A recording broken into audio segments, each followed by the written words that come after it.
চুয়াডাঙ্গার দামুর হুদায় অভিযান চালিয়ে 58টি স্বর্ণের বার সহ এক চোরা কারবারিকে আটক করেছে বিজিবি। বৃহস্পতিবার বিকেলে এক সংবাদ সম্মেলনে বিষয়টি নিশ্চিত করেন চুয়াডাঙ্গা ৬ বিজিবির পরিচালক লেফটেন্যান্ট কর্নেল শাহ মোহাম্মদ ইশতিয়াক।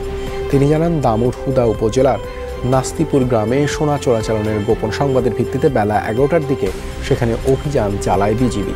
এ সময় নাস্তিপুর গ্রামের কবরস্থান এলাকায় মোটরসাইকেলে এক ব্যক্তিকে যেতে দেখে থামার জন্য সংকেত দেওয়া হয়। তখন মোটরসাইকেলটি পালিয়ে যাওয়ায় চেষ্টা করলে চালককে আটক করা হয়। পরে মোটরসাইকেলটি তল্লাশি করে উদ্ধার করা হয় 58টি বিভিন্ন আকারের স্বর্ণের বার, যার ওজন 9 কেজি 860 গ্রাম। উদ্ধারকৃত স্বর্ণের বারের আনুমানিক মূল্য 6,60,35,740 টাকা। সকালে বারাদি সীমান্ত থেকে নাস্তিপুর কবরস্থান এলাকা থেকে যখন গোপন সংবাদ জানতে পাই, তখন আমরা এটা আমাদের যে জুলহাসউদ্দিন হাবিলদার জুলহাসউদ্দিন সে অ্যাম্বুশে অবস্থান গ্রহণ করে এবং যখন মোটরসাইকেলটি যাচ্ছিল সেই মোটরসাইকেলটিকে এক পার্টি স্টপ করে আরেক পার্টি পিছন থেকে ধাওয়া করে। তখন এই মোটরসাইকেলটি ছেড়ে সে যখন বুঝতে পারলো সে হয়তো ধরা পড়ে যাচ্ছে, ওই লোকটি পালিয়ে যাওয়ার চেষ্টা করে। তখন আমাদের পেট্রোলটা দুইটা ভাগে বিভক্ত হয়ে যায়।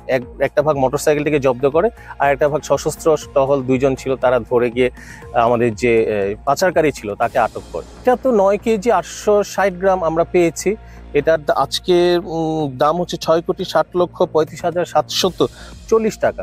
এটা ডেফিনেটলি আমরা যাবতীয় যে প্রসিডিউর আছে থানা প্লাস আমাদের সিজিএম অফিস, এই প্রসিডিউরগুলি করে আমরা এটা ট্রেজারি অফিসে জমা করে দিব, চুয়াডাঙ্গা ট্রেজারি অফিস।